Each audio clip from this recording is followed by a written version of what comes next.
جی اور کوئی پوچھے گا کچھ؟ جی مفتی صاحب میرا ایک سوال تھا. جی جی میرے ابا جان جو ہے نا جی میرے دادا کی قبر بھول گئے. اچھا. تو پھر وہاں جا کے کچھ پڑھنا ہے میرے ابا کو, تو کیا کرے؟ دیکھیے ابا جان سے آپ یہ کہیے گا کہ اس قبرستان میں جائیں اور وہاں پر جو کچھ پڑھنا ہے پڑھیں, اور پھر یہ دعا کریں, اللہ جو کچھ میں نے پڑھا ہے اس کا ثواب اس قبرستان کے تمام مردوں کو اور خاص طور پہ میرے والد صاحب کو اس کا ثواب پہنچا. تو کوئی حرج یہ نہیں. السلام وہ علیکم سوال سب. مفتی جی صاحب. جی جی کیا سر پہ انڈا لگانے سے نماز ہو جائے گی؟ سر پہ انڈا لگانے سے. ہاں سر پہ انڈا لگا لیا جائے, اور سر پہ انڈا لگا لیا اور وضو کرنے کے بعد لگایا ہے, اور پھر اس کے بعد اس پہ پنی ونی رکھے اور پھٹا جی پٹا باندھ کے نماز پڑھ لی تو نماز ہو جائے گی. انڈا ناپاک نہیں ہوتا ہے. انڈا جبھی ناپاک ہے جبکہ وہ اندر سے گندا نکلے, خون اس کے اندر ہو تب ناپاک ہے, ویسا انڈا ناپاک نہیں ہے. جی جزاک اللہ. السلام علیکم مفتی صاحب. وعلیکم السلام. مفتی صاحب آپ کو شکریہ کہنا تھا, آپ بہت اچھا پڑھا. ماشاء اللہ. آسانی سے سمجھ میں آتا ہے. ماشاء اللہ. مفتی صاحب السلام میں علیکم. وعلیکم السلام. مفتی صاحب مفتی صاحب ہمارے بھائی کے لیے بتا دیجئے, سعودی عرب میں جو ہیں جی ان جی کا حروف لگ گیا ہے تو ان کا حروف ہٹنے کے لیے بتا دیجئے. حروف ہٹ جائے تو وہ چھٹی پہ آنا چاہ رہے ہیں, 6 سال سے وہاں پہ ہیں. 6 سال سے ہیں. جی آپ سورہ فتح پڑھا کریں, یا بھائی سے کہیں کہ سورہ فتح پڑھیں, جی اور 11 دن تک پڑھے عشاء کی نماز کے بعد, پھر نہیں اللہ سورج سے دعا مانگے. جی انشاءاللہ کوئی نہ کوئی سبیل اللہ تعالیٰ پیدا فرمائے گا. مفتی صاحب جی السلام میں علیکم بتانا مفتی صاحب. چاہتی ہوں. وعلیکم السلام. مفتی صاحب کتنی مرتبہ. یہ ایک مرتبہ پڑھنا ہے سورہ فتح. جی ہلو. جی جی کہیے. جی مفتی صاحب میں بھی ایکچولی انڈیا سے باہر گئی تھی تو وہاں ایسا مسئلہ ہوا تھا, تو اس کے لیے ان کو بتائیے جو بھی ان کا سوال ہے سعودیہ والوں کا, کہ یہ جو بلاک لگ جاتا ہے اس کے لیے ایمبیسی سے ملنا پڑتا ہے. روبینہ بہن آپ نائدہ تسنیم بہن کو سن لیں غور سے. جی جی جی کہیے جی بہن میرے ساتھ بھی نائدہ ایسا تسنیم. مسئلہ ہو چکا ہے. میں کویت جی جی گئی تھی اور میرے ساتھ یہ مسئلہ ہوا تھا. جی تو میرا کچھ اور ریزن تو تھا, جی میڈیکلی ریزن سے تھا, پر ان کی غیر یہ تھی, پر جو بھی ہوا تو آپ اب جی یہ کیجیے کہ ان کو ایمبیسی بھیجیے, یا وہاں پہ کچھ لوگ ہوں گے, آپ بچار یارا کر کے ایک یوٹیوب چینل ہے, آپ کسی وہاں کے جو وکیل ہیں یا اس ٹائپ کے لوگ ہیں ان سے ملیے. وہ ایمبیسی میں پیپر لکھ دیں گے, آپ سے جرمانہ بڑھایا جائے گا تبھی آپ کھل سکتے ہیں, نہیں تو آپ کا بلاک نہیں کھلے گا, پھر وہیں رہنا پڑے گا, یا اگر وہ آنے کی کوشش بھی کریں گے تو ان کو ایئرپورٹ پہ بلاک کر دیا جائے گا. جی جی وہ کچھ پیپرس آپ کو جمع کروانا ہوتا ہے وہاں کے وکیل کے تھرو, یا آپ زیادہ نہیں جان رہے ہیں تو سعودی عرب میں انڈین ایمبیسی ہوگی. اگر وہ جی وہاں سے بھی نہیں نکل پا رہے ہیں تو آپ یہاں سے دلی میں سعودیہ ایمبیسی میں جائیے اور وہاں بات کیجیے, ایسے نہیں ہوگا. بیٹا نماز نہ پڑھے, 5 روزہ پڑھا, نماز پڑھی, وعلیکم السلام. کچھ پہنے نہیں ہو تم نا, بھی نہیں دادی نے دیکھا السلام علیکم مفتی صاحب. وعلیکم السلام.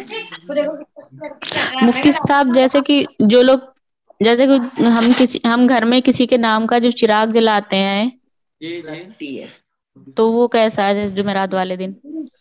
دیکھیے چراغ جلانا جمعرات کوئی اس طرح کا کوئی عمل نہ تو آپ کی 11 بیویوں نے کیا, اور نہ ہی آپ کی 4 بیٹیوں نے کیا, اور نہ ہی کسی صحابیات نے کیا. ہاں اکثر صحابیات کا یہ عمل تھا کہ وہ سوموار اور جمعرات کو پیارے آقا کی سنت کے مطابق روزہ رکھا کرتے. اچھا, تو مطلب کسی کے نام کا جیسے بڑے پیر صاحب بابا یا کسی کے نام سے کا چراغ جلانا ٹھیک نہیں ہے؟ درست نہیں ہے. بہتر تو یہ کہ بڑے پیر صاحب کی تعلیمات کو دیکھیے. آپ کی تعلیمات یہ تھی کہ اللہ کے علاوہ کسی سے بھی نہ مانگا جائے, اللہ سے ہی ہر حال میں مانگا جائے. اور جو لوگ بڑے پیر صاحب چراغی جلانے سے یقیناً خوش ہوں گے، کیونکہ بڑے پیر صاحب اتنے بڑے جو پیر بنے تھے وہ رسول اللہ صلی اللہ علیہ وسلم کے طریقے پر اور سنتوں پر عمل کر کے ہی بنے تھے. لہٰذا یہ چراغی جلانا کسی بھی صحیح حدیث سے یا رسول اللہ کا کوئی بھی عمل نہیں، اور نہ خود پیارے بڑے پیر صاحب نے اپنی نصیحتوں میں سے کسی نصیحت میں یہ فرمایا کہ میرے نام کی چراغی جلاؤ. اور اپنے ہسبینڈ کے پیچھے ہم نماز پڑھ سکتے ہیں؟ ہاں، ہسبینڈ آگے پڑھ رہے ہوں، آپ پیچھے پڑھ رہے ہیں. ہسبینڈ جیسے وہ اپنی امام بن نماز جائیں. پڑھ رہے ہیں، آپ اچھا ان کے اچھا، بغل میں الگ کھڑے الگ. ہو کے اپنی نماز پڑھ رہے ہیں تو پڑھ سکتی ہیں. اچھا، امام کے طور پہ نہیں وہ بن سکتے؟ امام کے طور پہ بھی بن سکتے. اچھا. اگر آپ دونوں نماز پڑھ رہے ہیں جماعت کے ساتھ تو وہ امام بن کر آگے کھڑے ہوں، آپ بالکل پیچھے کھڑے ہوں. اور اگر آپ کا بیٹا بھی شامل ہے تو بیٹا جو ہے ابو کے بغل میں کھڑے ہوں، آپ پیچھے کھڑے ہیں. اور آپ کی بیٹی بھی ہیں بیٹے بھی ہیں تو ایسی صورت میں بیٹے دونوں ابا کے پیچھے سب بنا کے کھڑے ہوں گے اور آپ بالکل پیچھے کھڑی ہوں گے سب بنا کے. ابھی میرے کوئی اولاد نہیں ہے، پلیز دعا کریے آپ. اللہ تعالیٰ آپ کو جلد سے جلد اچھے سی اور صالح تندرست اولاد عطا فرمائے. سبھی آمین اور کہیے گا. مفتی صاحب جی آمین ثم آمین. اور مفتی صاحب ابھی ہماری یہ تیسری کلاس ہو گئی پر ویڈیو ڈاؤن لوڈ نہیں ہوئی ہے. اچھا میں کہہ دیتا ہوں. یہ کیونکہ یہ 30 تاریخ کے بعد کی جو بھی کلاسز ہیں وہ ڈاؤن لوڈ نہیں ہوئی ہیں. اچھا، ویڈیو اپلوڈ نہیں ہوئی بتا رہے ہیں، مل جائے گی انشاءاللہ. ہاں، ویڈیو اپلوڈ نہیں ہوئی ہے 3. مولانا نماز کتنے کلومیٹر پہ ہے اور کتنے دنوں کے لیے ہے؟ جی کیا کہیے دوبارہ. قصر نماز کتنے قصر کلومیٹر پہ نماز ہے؟ قصر نماز 78 کلومیٹر. بعض لوگوں نے 82 لکھا ہے، لیکن احتیاط یہی ہے 78 کلومیٹر کے دور کا سفر ہے یا اس سے زیادہ کا سفر ہے تو ایسی صورت میں قصر کے احکام آ جائیں گے. یعنی 4 رکعت والی نماز 2 رکعت پڑھنا ہے. جی، اور کتنے دن کے لیے؟ 15 دن سے کم واپسی کی نیت ہے تو قصر ہے، اور 15 دن یا 15 دن سے زیادہ کی نیت ہے تو پھر کوئی قصر کا حکم باقی نہیں رہے گا. جی، مطلب جیسے اگر ہم اپنے گھر کے دروازے سے لے کے اپنے ننیال کے دروازے تک گنے جائیں کلومیٹر، اور اگر وہ 78 سے زیادہ ہیں تو وہاں پہ قصر نماز ہوگی. لیکن آپ اپنے گھر کے دروازے سے نہیں بلکہ اپنی جس سٹی میں آپ رہتے ہیں اس سٹی کے حد سے نکلنے کے بعد اور جس سٹی میں آپ پہنچ رہے ہیں اس سٹی تک آپ کو 78 کلومیٹر ہونا چاہیے. اچھا جی، اوکے، شکریہ. اپنے والد کے گھر میں بھی ہم قسم نماز پڑھنی چاہیے. جی آپ اپنے مستقل اپنی سسرال میں ہیں اور میکے کبھی کبھی جاتی ہیں تو ایسی صورت میں میکے جب جائیں گی تو آپ قصر ہی کریں گی. آپ نے جو سورہ کوثر نازل ہونے کا واقعہ بتایا، پھر آپ نے بتایا کہ جب نبی پر مصیبت اچھا مر گیا تو ان کو دلاسا دلانے کے لیے وہ سورت نازل ہوئی، پھر اس میں کوثر کا ذکر کیسے آیا؟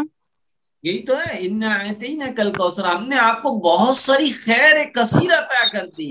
ہم نے نبوت دے دی، ہم نے قرآن دے دیا، ہم نے حوض کوثر دے دی، ہم نے آپ کو شفاعت دے دی. یہ انعام مصطفیٰ بتائے جا رہے ہیں.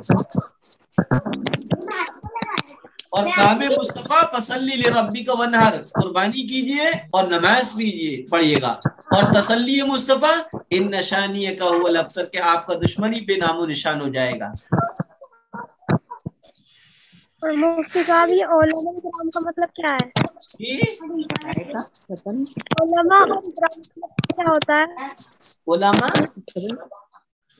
اور اکرام میں آپ کے سوال کو سمجھ نہیں پا.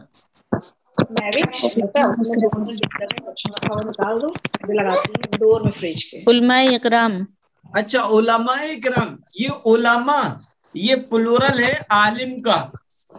علماء اور کرام جو ہے کریم معنی شریف کے آتے ہیں. کریم کا پلورل ہے کرام. تو علماء اکرام یعنی بہت سارے عالم حضرات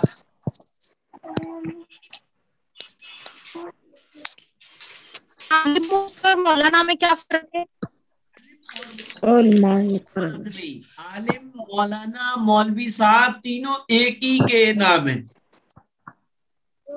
مولانا صاحب جیسے ہم لوگ قصے میں حضور کا نام سنتے ہیں پورا، تو ان کا نام سن کر کیا پڑھنا چاہیے؟ دیکھیے میں قصے ہوں یا کوئی مجلس ہو یا میلاد ہو یا اجتماع ہو، تو ایسی صورت میں پیارے آقا حضرت محمد مصطفیٰ صلی اللہ علیہ وسلم کا جب نام آئے تو درود پڑھنا چاہیے صلی اللہ علیہ وسلم. لیکن یہ جس مجلس میں ہم بیٹھے ہیں، جس میٹنگ میں ہم بیٹھے ہیں، اس میٹنگ میں ایک مرتبہ پڑھنا نام سن کر واجب ہے، اور ہر مرتبہ پڑھنا مستحب ہے. یا مستحب کہتے ہیں اس عمل کو جس کو پڑھا جائے تو ثواب، نہ پڑھا جائے تو کوئی گناہ نہ ہو.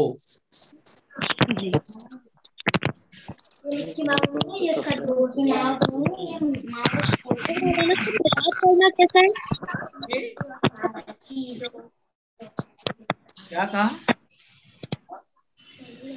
میلاد پڑھنا کیسا ہے؟ میلاد کا معنی ہے کہ اللہ کے رسول کی سیرت کو یاد کرنا اور سیرت کا مذاکرہ کرنا، اس کو سننا سنانا بالکل درست ہے.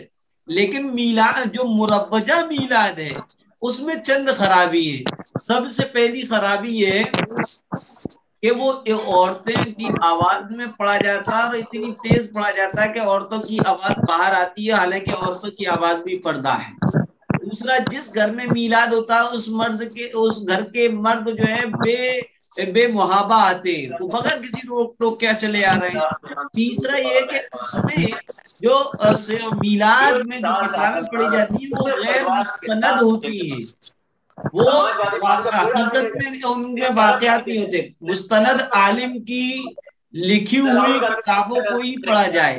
چوتھا یہ کہ سب آتی ہیں میلاد جتنی سنی آتی ہیں ان کو اگر یہ معلوم ہو جائے کہ لڈو نہیں ملیں گے، بتاشے نہیں ملیں گے، پھرنی نہیں ملیں گی، بٹن نہیں ملیں گے، تو کوئی بھی نہیں آئے گا. سب گویا کہ بتاشے اور لڈو کی وجہ سے آتے ہیں. پانچواں یہ کہ اس میں یہ بعد میں کھڑے ہوتے ہیں یہ سمجھ کے کہ پیارے آقا تشریف لا رہے ہیں، سب لوگ کھڑے ہو کے الصلاۃ والسلام علیک یا رسول اللہ یہ پڑھتے ہیں، صلاۃ پڑھتے ہیں اور کھڑے ہوتے ہیں اور یہ یقین رکھتے ہیں کہ رسول اللہ صلی اللہ علیہ وسلم تشریف لے کر آ رہے ہیں. یہ بھی غلط ہے. اور پھر اس کے بعد کیا ہوتا ہے، میلاد ہونے کے بعد کچھ سنا، کسی کو سمجھ میں آیا نہیں آیا، زیادہ تر نعتیں ہو گئی، کسی کو کام کی بات سمجھ میں نہیں آئی، اور میلاد ہو جانے کے بعد پھر تیرے بہو کی، تیری ساس کی، تیرے نندوں کی یہاں برائیاں ہوتی ہیں. جتنی ثواب نہیں کمایا غیبت کر کے اس سے زیادہ گناہ کما کے لے گئی. اور پھر اس کے بعد مرتبہ نمازیں بھی قضا ہو جاتی ہیں. تو میلاد میں اگر یہ سب چیزیں نہ ہوں، یعنی کوئی معتبر عالم یا معتبر پڑھنے والی کوئی معتبر کتاب پڑھے اور وہ سمجھائے بھی، اور باقاعدہ پورا پڑھنے کا ماحول ہو، اور اسی طریقے سے نہ کوئی بانٹنے بٹانے کا کوئی رواج ہو، مطلب وہ خالص سننے سنانے والے اللہ کے رسول کی محبت میں آئے، اور پھر نمازوں کا وقت کا بھی خیال رکھ کر نمازوں کو پڑھنے کا بھی نظم ہو، یا ایسا وقت ہو کہ لوگ باغ میلاد سن کر جائیں اور نمازیں اپنے گھر پہ آسانی سے پڑھ لیں. یہ تمام چیزیں ہیں تو میلاد بہت اچھی چیز ہے، کرنا چاہیے.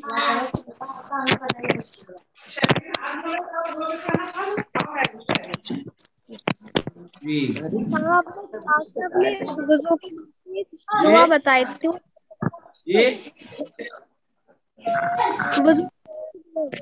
وضو کے بعد کی دعائیں جو بتائی تھی، اللہم اجعلنی من التوابین وجعلنی من المتطہرین.